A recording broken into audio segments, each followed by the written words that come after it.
Episode 3, Deep Dive. Remember, if you enjoy the content, like, share, and subscribe.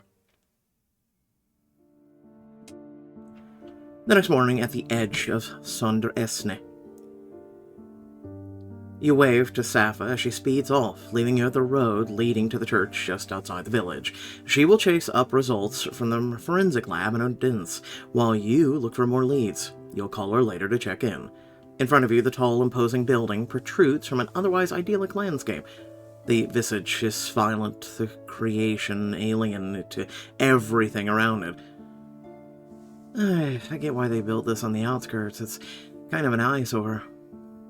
In the far distance, a small group of volunteers is starting up the morning search. They've been mounting the same effort every day since the disappearance, checking fields for any sign of the boy.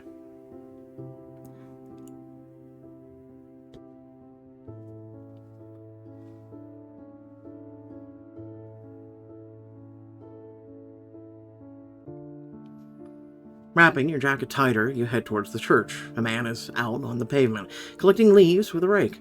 As you approach, he pauses to greet you. Good morning. Good morning, sir. My name is Gitte Bloom. I'm with the Copenhagen police. I'm working on a case here in Sonderesne. The man nods seriously and shifts his weight between his feet. Might see. You might be familiar with it. A child has gone missing. The Alfred Holt, his mother is Leah Holt. At the mention of Leah, the man sucks in a breath with his lips firmly pressed together. His grip on the rake tightens. You note the subtle change to his body language. Do those names mean anything to you? You're here, aren't you? You have the answers. While saying this, the man tilts his head back just enough to peer over the ridge of his nose. Pastor Holt Esperson, I presume. Leah's father? Leah's no longer a part of my flock. She may be of my flesh, but she's not of my spirit. You nod slowly, pursing your lips at the coldness of his commitment. So, even in a time of need, he prioritizes his congregation over his daughter and grandson. Have you not been in contact with her since your grandson was taken? No. She's outside of my concern now. All right. Is your grandson not of your spirit? No need to beat around the bush. He may not care about Leah, but surely the boy? The child pays for his mother's sin in his own way.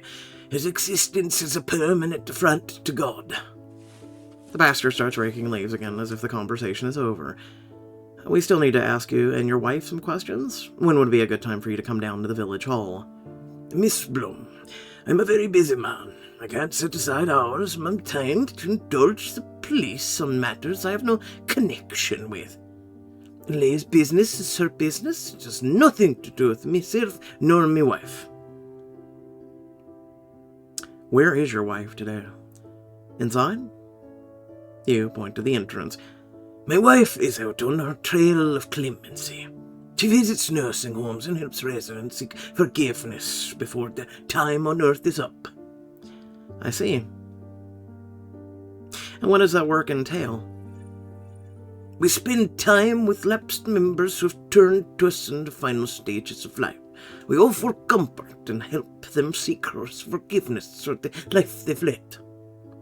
Interesting. On a voluntary basis. What do you get out of it? Yes, it's voluntary. Nothing, unless they feel compelled to repay the deed. Some do not have anyone else to turn to. So you offer comfort to people in their darkest hour. Indeed. And for your daughter? By the look on his face, it's evident the pastor disapproves of your tactics. What, pointing out his hypocrisy? I don't like your tone. That may be, but I need to formally interview both you and your wife. You hold out a card with your name and phone number on it. The pastor stares at it for a long moment before accepting it. Give me a call in the next couple of days. Your statement is important. You can decide the venue if you call me. I see. A gust of wind rattles the leaves surrounding you. It feels like your cue to leave. I'm gonna head off now. Have a nice day, Pastor. Thought I would try a new voice method for him, at least. Let me know your thoughts. You bury your hands in your pockets and turn down the gravel path. You don't look back, but you can feel the eyes of the old man bore into the back of your head. Father of the year, that one. You set your course for Leia's house at the other end of town. After a good hour of walking, you reach the little house. A car is parked outside. You knock on the door and hear a voice call out, telling you to enter.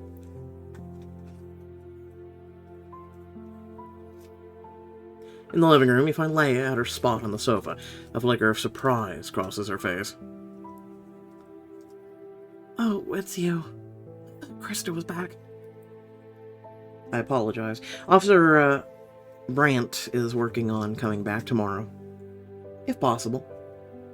The young mother turns her head, unmoved by what you're saying. You take a few steps closer.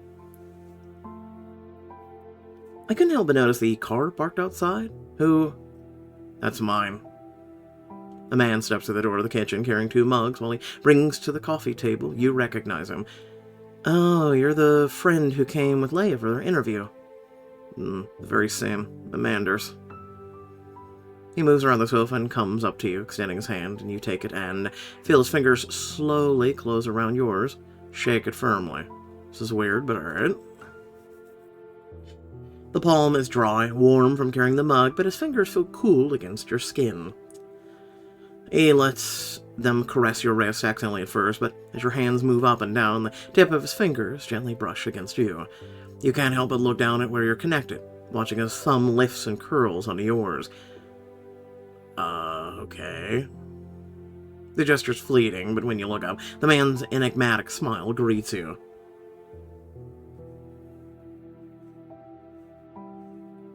He did that on purpose. Nice to meet you.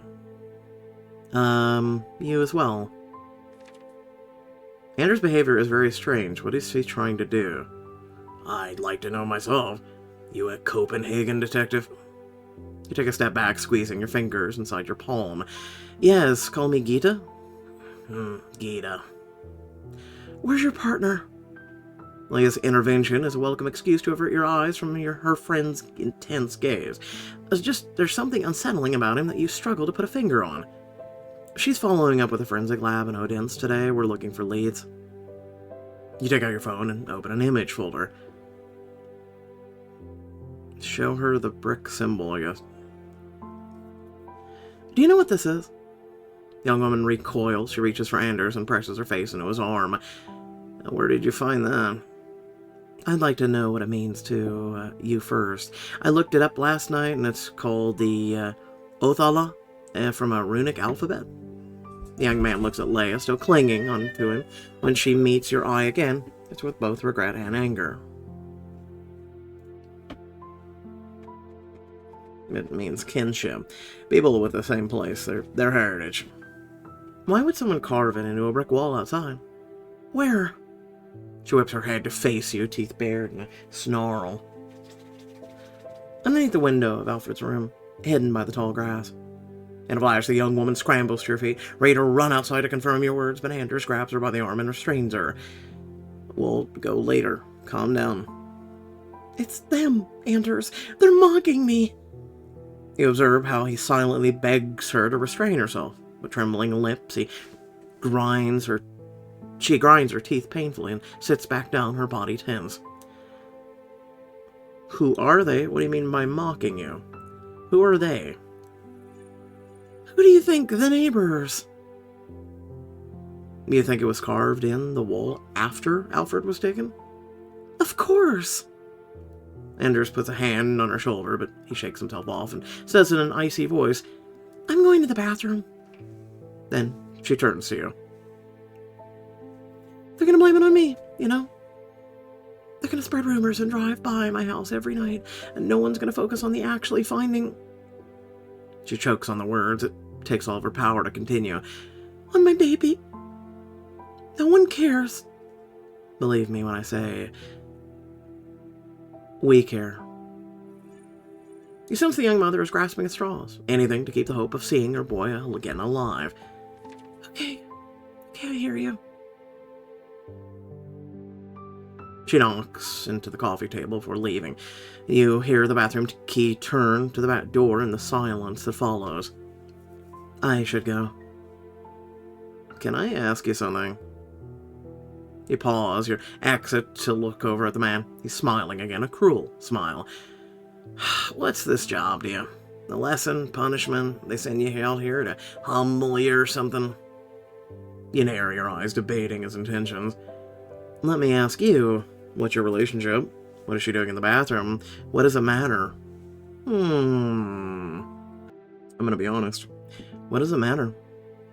It has no bearing on the case. Oh, but it does. Women like you don't show up around these parts willingly. What's that supposed to mean? I'm not gonna say until you answer my question first. I guess I'll just have to find out through someone else then. I guess. He seems unfazed by the suggestion. You watch him for a few seconds more before turning to leave. See ya, Gita. There's something wrong with that man. You don't say.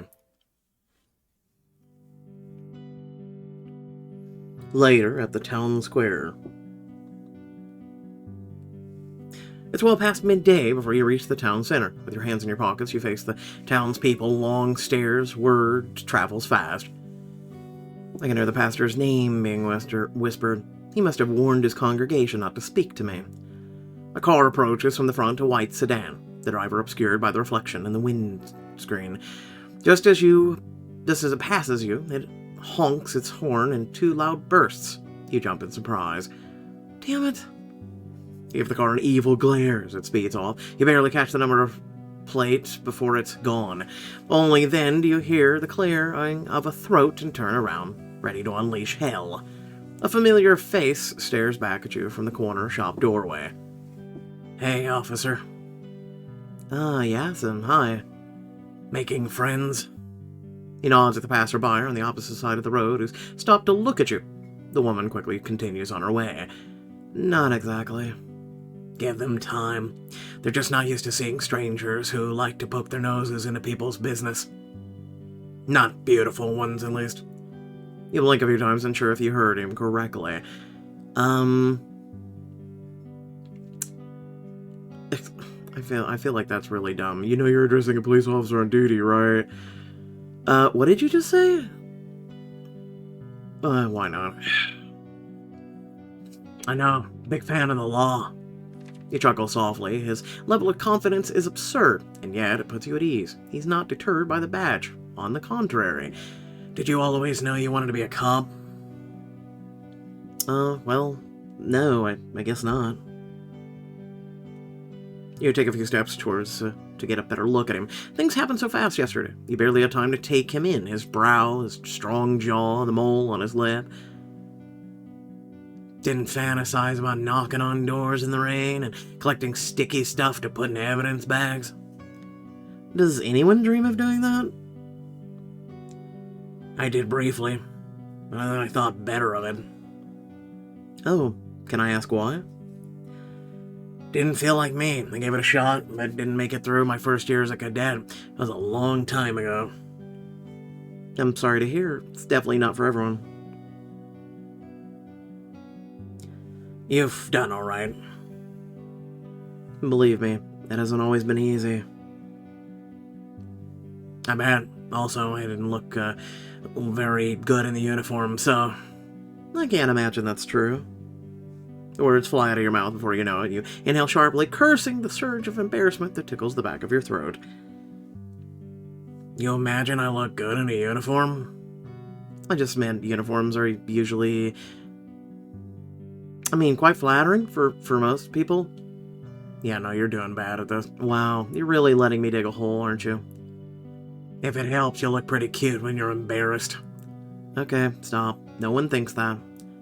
A rose is most beautiful when it's in full bloom. The shopkeeper tilts his head and smiles, looking at you meaningfully. Well, that's, a nice sentiment.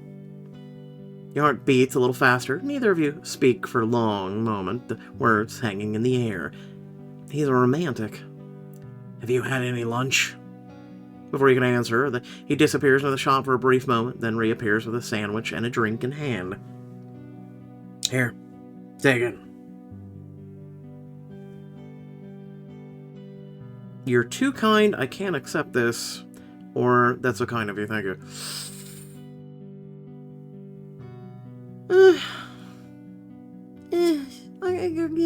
Go with you're too kind. Accept the food and smile warmly at him. It's not the correct procedure, but for the sake of fostering good rapport with the locals. Rapport locals, I have to pay for this, but I appreciate the gesture. You'll pay me tomorrow. I'll know to be expecting you then. You turn the sandwich in your hand, shaking your head in amusement. Can I do anything else for you? There is one thing, actually. I went by the pagan church this morning. What did you think? About the church? Oh, I don't know about, much about architecture. No need to sugarcoat it. There's a reason they had it built away from the main road. Even the church's own members think it's ugly. It's not a traditional choice. That's the pastor's passion project. He had a big shot American guy show up for a few weeks. They did an exhibition in there. He gestures to the village hall. You turn briefly to look before bringing up your real question. About the pastor, I met him outside. He said something about the Trial of Clemency? Are you familiar with this? It's how they raise funds. Being named in the will, most of their parishioners will put the church down as the main beneficiary when they die. I see. Interesting. Since Village took over the congregation, they've expanded the scope, started to offer late salvation, if you know what I mean. In exchange for money. But he won't offer it to his own daughter. Nothing as crude as that, but they visit nursing homes and hospices in the greater area. Spend time with the residents, patients, arrange trips, offer them their time, basically. And the staff let them do this? It's not illegal. To spend time with the senior citizens, it's completely on a volunteer basis, no force, no strings. Out of the goodness of their hearts. Old age is lonely. The Pagan Church of Christ offers something that many don't even get from their own families. Some don't have anyone else. And if they feel inclined to leave their estate to the Pagan Church as a thank you, I'm surprised you know this much about it. Trust me, not everyone is happy when Grandma leaves all of her money to some church. Do people dispute the will? It happens. The shopkeeper shudders a little in the autumn cold. Did you speak with anyone else? I met Leia's friend, Anders. Yes, and twists his mouth. Be careful around that guy. Why do you say that? Anders doesn't look like much, but he's bad news. Him and his soccer buddies have a reputation. Does that mean he's outside of the church, too? Oh no, he's very much in it. He may not obey the rules that easily, but he's still loyal to the congregation. He and his friends cause trouble, but also, another horn goes off as a car passes you. You must be really popular with all the people. Have we been talking too long? Are people noticing? Does it matter? I should get back to stalking. You stare after the offending car, the same make and color as before. Yeah, I've got places to be. It was nice talking with you. Likewise. Thanks for the lunch. It's nothing. Stop by again tomorrow, okay? Alright, bye. You cross the road, eyeing the traffic as you make for the temporary base of investigation. You're hoping to pick up where you left off yesterday. About time to give Safaa a call, too. Distracted, you don't notice the person sitting in one of the parked cars until the door opens right as you pass it. You jump to the side to avoid getting hit. Oh, sorry, I didn't see you. The uniform gives it away. He can only be one person. That's okay, I survived. You wouldn't happen to be, Asker by any chance? Yes I am. And you must be the investigator from Copenhagen. Very same. P.A. Blum. Call me Gita. And you can call me Asker. Of course, you've already done that. You shake hands a little awkwardly. He squeezes your finger on his wedding ring by accident, making you wince. Sorry, it's great to have you here. I'm sorry I couldn't join yesterday. That's alright. We manage. Daily duties don't stop. Actually, my wife had to go to a dentist for work, and our youngest is sick, so I had to stay home with her. Oh, okay, right, of course. But I promise I'm fully dedicated to the investigation. You smile and nod. Have you been with the police long? Gesturing towards the village hall, you encourage Asker to join you as you head for the entrance. 2 years now. I started in Hedegar's team after the academy. In Svendenberg? The whole district, from Sonderasne down to the coast, the station in Svendeborg, so I go there a fair amount. But you live here, right?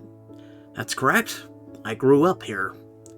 You sense an undercurrent of apprehension lurking behind his friendly demeanor, as if he's holding his breath before each question. At some point, I guess I'll have to ask him about the church, too. Would be relevant to have him verify the information Yazim gave me before I start digging. Your investigation has opened new lines of inquiry. I have some things I'd like to run by you when you have the time. Oh, sure. I also have a few things I'd like to get on board before we move on. Okay, such as? The young officer digs into his pocket for a small notebook. Well, I've been trying to cover the bases in terms of witness statements. Leia said in her initial interview that they visited nurseries on the day Alfred was taken, so I went to all of them. Well, that's good thinking. Did you learn anything?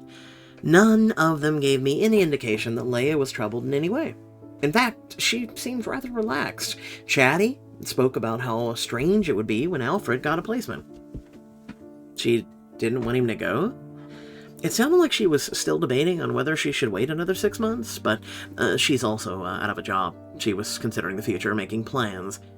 I also asked around to see if anyone was showing an interest, or an unhealthy interest in kids, but nothing came up, and I asked at the post office if they noticed anything unusual. The post office? Yeah, people without kids picking up parcels from online baby retailers. Smart, very smart. I see, good work. He feels like he values it. No, that's actually really smart. Give the guy a point. Inside the building, your footsteps echo in the high-ceilinged room. Only one of the desks is occupied. Ah, there you are.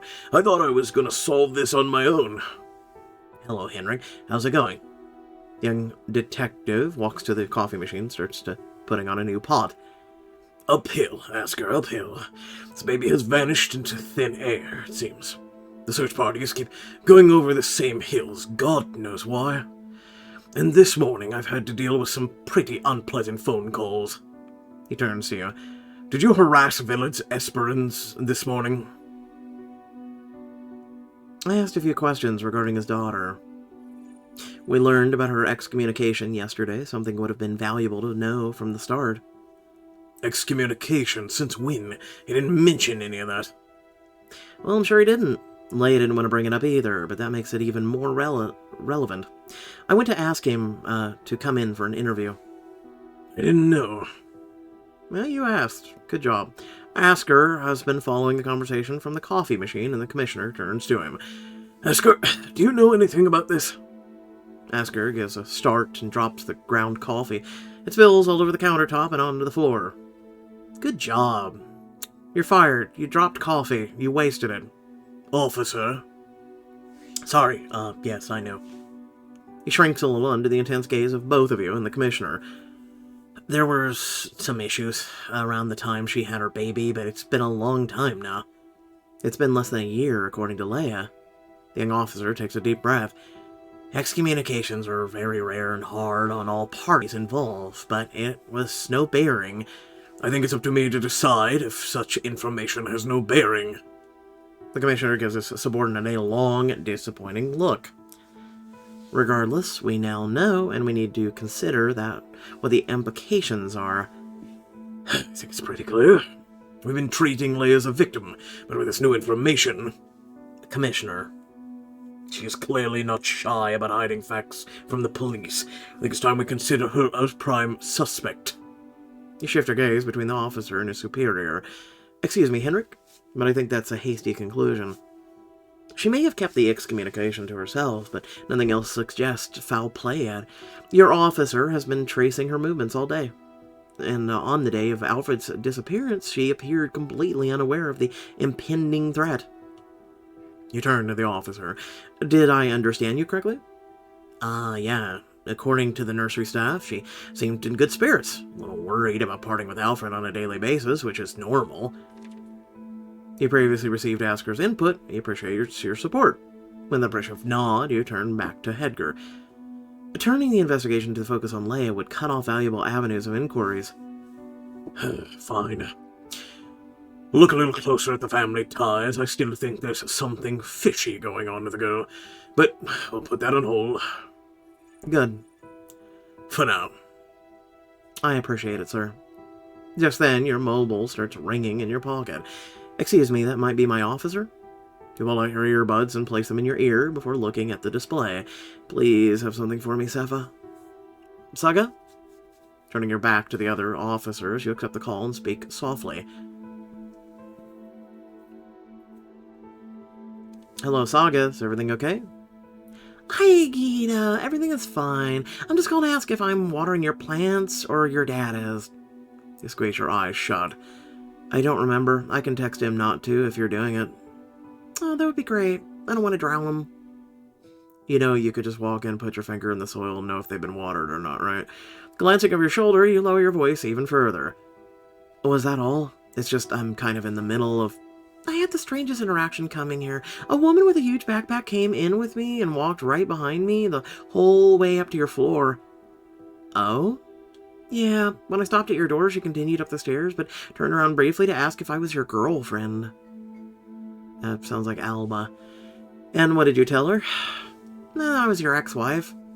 She cackles at the other end of the line. You smile and shake your head. Please don't tell me you really said that. No. Did I ruin something? You think about it for a moment. The courier has been far from your mind the last 24 hours. You probably had more parcels from my neighbor and happened upon Saga using her key for my place. Maybe she was just hoping to see me. Maybe she wonders if I already have someone in my life. Saga... I don't think you did. She's just this girl. You hesitate. It's been a while since you've been in a real relationship, and even longer since you've met someone, or anyone, who sparked your interest immediately. She was the one who cut her hand in the stairwell the other day. Did I tell you about that? That was her? Yeah, there's something about her, don't you think? You step even further away from the two men behind you. With everything going on, this conversation is one you'd rather keep private. Are you kidding me? She's gorgeous. Her whole vibe is chill and cool. Oh my god. When you see her again, you have to let her know I was kidding. I was just playing around. What did she say? Nothing really. She just raised an eyebrow and kind of smirked at me. A happy smirk or a jealous one? Your friend chuckles into the phone.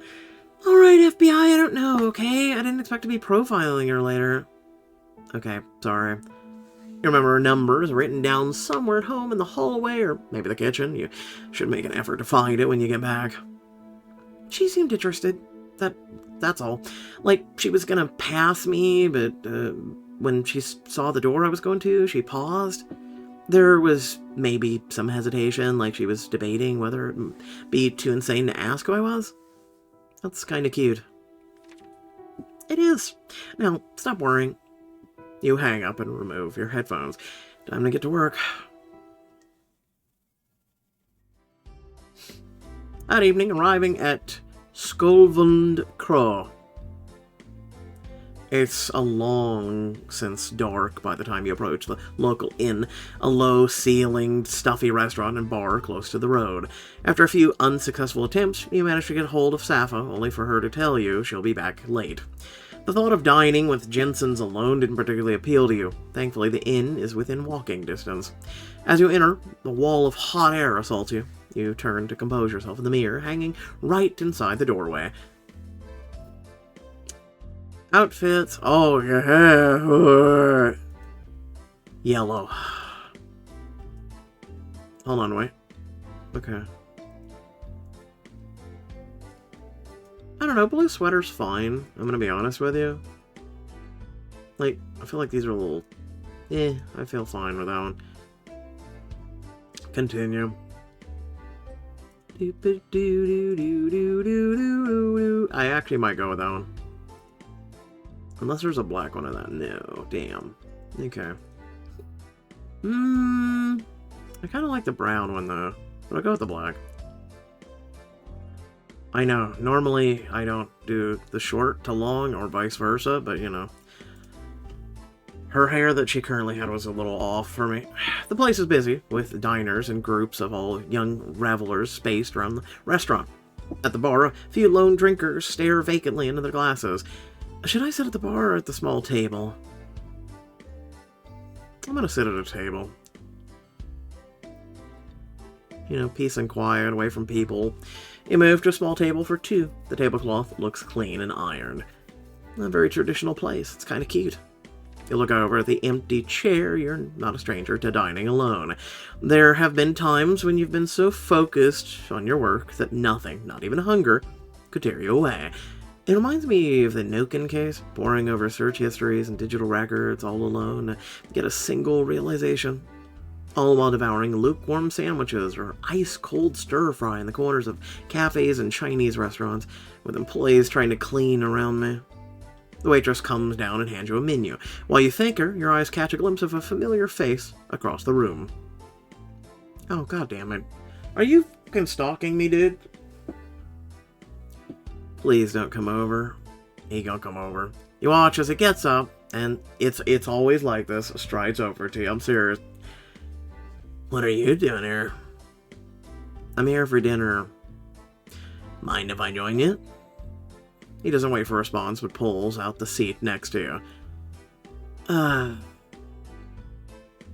What are you having? I haven't decided yet. Need help? No, go away. I think I can manage. Meatless meatloaf. Brother and Christ, no. Stop. You leave the meatloaf alone. Fried pork belly. Salmon. Oh, bro. Yeah, no, if you're offering salmon, I'm here. Do we get coffee? I hate fish. Good, I'm gonna eat more. I'm not getting it for you. Oh, yeah, I forgot. After you place your order, you sit back and look at your uninvited dinner companion. You're not eating? He gestures to his half-finished glass of beer. I'm enjoying my liquid dinner. How can I help you? Anders lifts a hand to his lips and picks at them while studying you. A crooked smile twists his face. I want to ask one more time why you've come all the way out here. It's my job? You piss someone off? No. A child is missing. My area of expertise is missing persons. Huh. He folds his hands and leans in. You smell drink on his breath. You're no use to me if you're just some noob who couldn't hack it in the big city. Well, I'm not. Also, who looks at someone and calls them a big noob? Oh my god.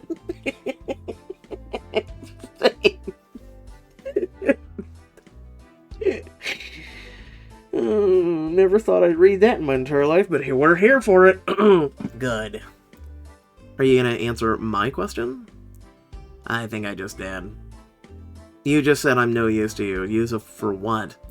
Oh, you know. I don't. Spell it out. You said women like me. What did you mean by that? Smart, intelligent, beautiful women. You distinctly remember the way he said it. Willingly. That was the word he used. Women like you don't show up around these parts willingly.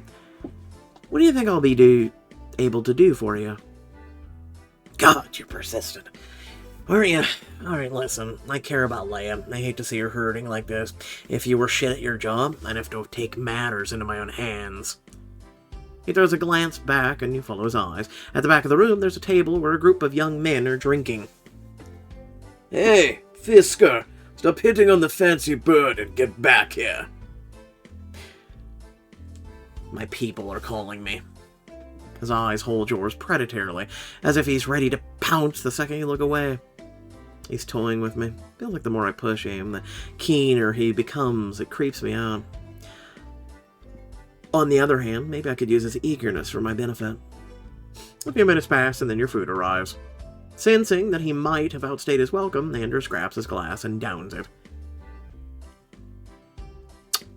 Oh, do I really want to pick this diamond choice? Oh. Alright, well, just swear if this turns into some flirtatious BS. The drink glass is primed at his mouth, slowly slipping off his lower lip as your invitation hangs in the air. Interesting. You don't mind me getting another beer, then? He gestures to the bartender, who nods. You're a regular, I take it? It's the only place to drink outside of your own house, so yeah. Another draft quickly arrives. He lets his fingers caress the tall glass absent-mindedly as he watches you eat your meal. I should just look him dead in the eye and go, fish.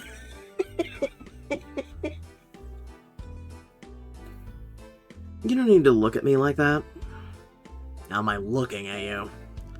Like I'm the food? Anders chuckles, but you both know what you're referring to. The way his gaze shamelessly touches every curve and dip of your body, the way it undresses you. It's a realization that he's picturing a scene in his mind, imagining himself on top of you, inside of you. I'm just throwing up in my mouth now. I won't lie, I've been thinking about you all day. Oh, God. I shouldn't have picked this. I shouldn't have picked it. I should have just been like, piss off, leave. Well, don't. He takes another drag of his beer and licks a drop of liquid off his lips. Whatever it is, you've caught his attention in more than one way. The crowd over there, they're your soccer team or something? Oh, yeah, there they are. You really are a detective, aren't you? Well, your buddy is literally in a soccer t-shirt. I just opened my eyes. Maybe I need to be more careful around you. You seem to read me like an open book. I don't, actually. I'm still trying to figure out what your deal is. You could just ask. He leans closer, his eyes falling on your mouth in a slow, deliberate way. I'm telling you, look at him and just go, fish. Despite the noise and increasingly oppressive heat, your vision has narrowed to Anders and only him. It seems to suck the air out of your lungs. If you shut your senses off, there would be just the two of you in here. Even the goosebumps crawling up your neck feel like a warning. Stay focused. Keep him talking. We've been playing together since we were kids. They're all from here, you know. It's hard to leave. Too much history. Other things must keep you here as well. Jobs, girlfriends, church.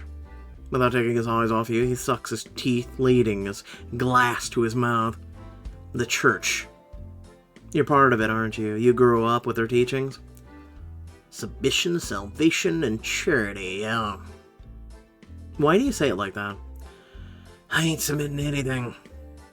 The alcohol is slowly losing his ability to show restraint. They preach all the BS about benevolence, self-control, that effing trail of clemency, but then his own daughter comes to him with her own heart in her hand. The young man grits his teeth and looks away bitterly. You have to tread carefully. Were you on the jury? Did you cast the vote against excommunication? Falon's kept all of Leia's friends and family out of it. It's not for the greater good if one of us cares about her too much. It was that cop Asker. Oh, we learned something new, so he is actually of use. Bit of a goody two-shoes, that one. But he knows to keep to his lane. He stands up abruptly, swaying before anchoring himself by staring you straight in the face. His eyes are clear, despite the obvious effects of beer. You better find Alfred. You better find him alive. I can't guarantee that. Then you better find the person who did this. And then what? Then walk away.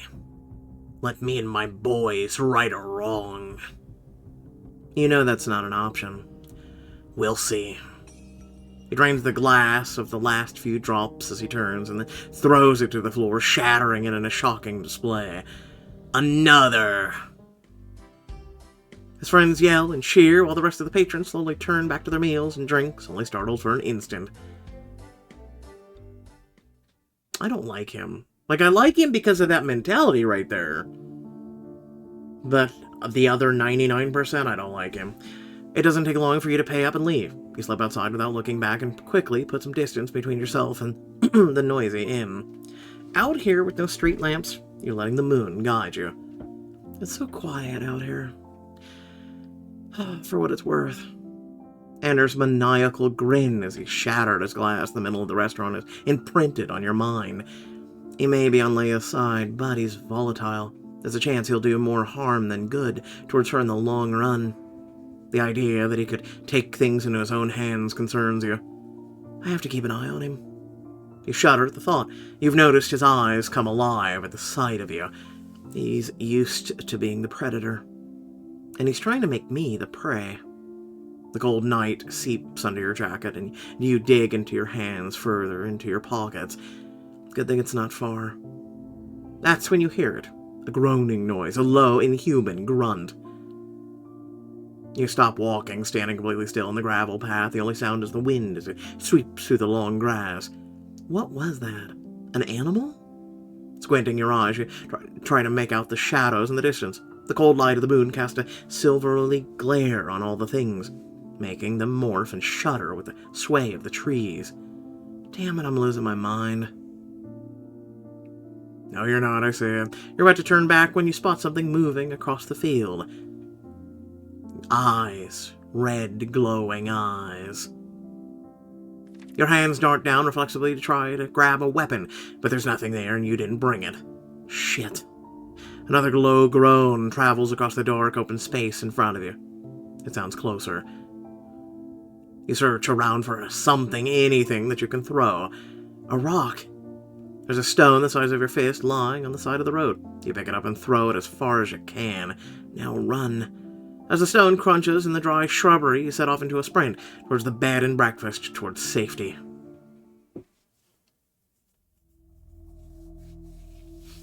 Your legs carry you through the night at speed, heart hammering in your chest, your breath short and fast.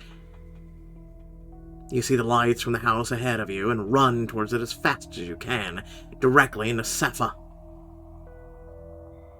Ugh.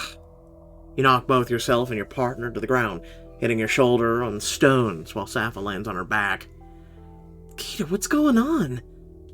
I don't know. Get inside. Get inside.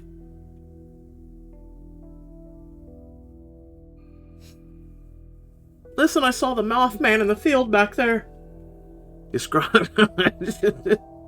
It kind of looked like it. You both scramble to your feet and hurry inside the house. With as much composure as you can muster, you slip by the door to the kitchen and leap up the stairs. And the Jensens seem to be indisposed, which is a relief. Safaa joins you in your room, looking as frazzled as you feel. What was that all about? You rub your face hard. You don't know what to tell her. I was walking back from Skovlandkro in the inn down the road. I've seen it, yeah. Did something happen there? You shake your head. That's not the focus right now. I was alone, or I thought I was alone. I heard a sound, and then I saw two red eyes coming towards me. Red lights? No, red eyes. Red... Realization hits. Doubt starts to seep in. Red lights, the groaning, or was it an engine? Your heart doesn't seem to want to calm down. Closing your eyes, you try to recall what you heard. It could have been a tuned quad bike. My senses were heightened in the darkness. I could have misinterpreted the sound. A secret fear that followed you since childhood rears its ugly head. Hallucinations. It was just like a troll? Hey. Safaa comes close and takes your hand. You saw something, I believe you. It was loud, came right at you, there's no doubt about that. But trolls aren't real. Tell Harry Potter that. You shake your head and smile, suddenly embarrassed. She's right. What are you even saying? Jesus, I've been telling too many old wives' tales. I'm starting to believe them myself. Safaa smiles and doesn't let go of your hand, gives your hand a squeeze. Lets go of you. I didn't know we were embracing. Alright, we'll go with doesn't let go of your hand. Her palm is warm, a little calloused. She wraps it around yours, the tips of your fingers nestled in the crook of her hand. Trust me, I'm ready to believe anything after a day in this place. Trolls, devils, flying pigs. She starts massaging the cold skin, the gentle motion soothing. It's like stepping back in a time, to another dimension. Everything is the same, but just a little off. You've got that right. That's just how it is to come out here in the sticks. Small communities, preservation options, people tearing it up in a tractor at 9 p.m. on a Tuesday. The slow movements of her fingers loosen up the tension in your arms and then your shoulders. You feel calmer. I'm sorry I didn't get back sooner. Shaking your head, you gently pull back your hand from hers. Don't be. I needed you at the lab. It's me. I'm sorry. I'm being super unprofessional. No, you got spooked. I get it. I would have done the same. I don't know. How about this? We promise each other not to walk alone in the night in the future. Not out here, anyway. You look at her, and her eyes are sincere. Her voice is clear and focused. Her whole body radiates trust and genuine concern. Okay, deal. I promise. Okay, good. Now, get some sleep. I have things to tell you tomorrow. All right. And Safaa, thank you. She smiles back and then closes the door behind her. You stare at the handle for a long moment. Trolls. I don't think it was a troll, but moving on. Complete episode. And we've got 3 perception, 2 inference, 3 seniority, and diamonds! Alright, so we are done with that. Episode 4 is up next. Things are slowly unraveling. So, if you did enjoy, again, please make sure to like, share, and subscribe.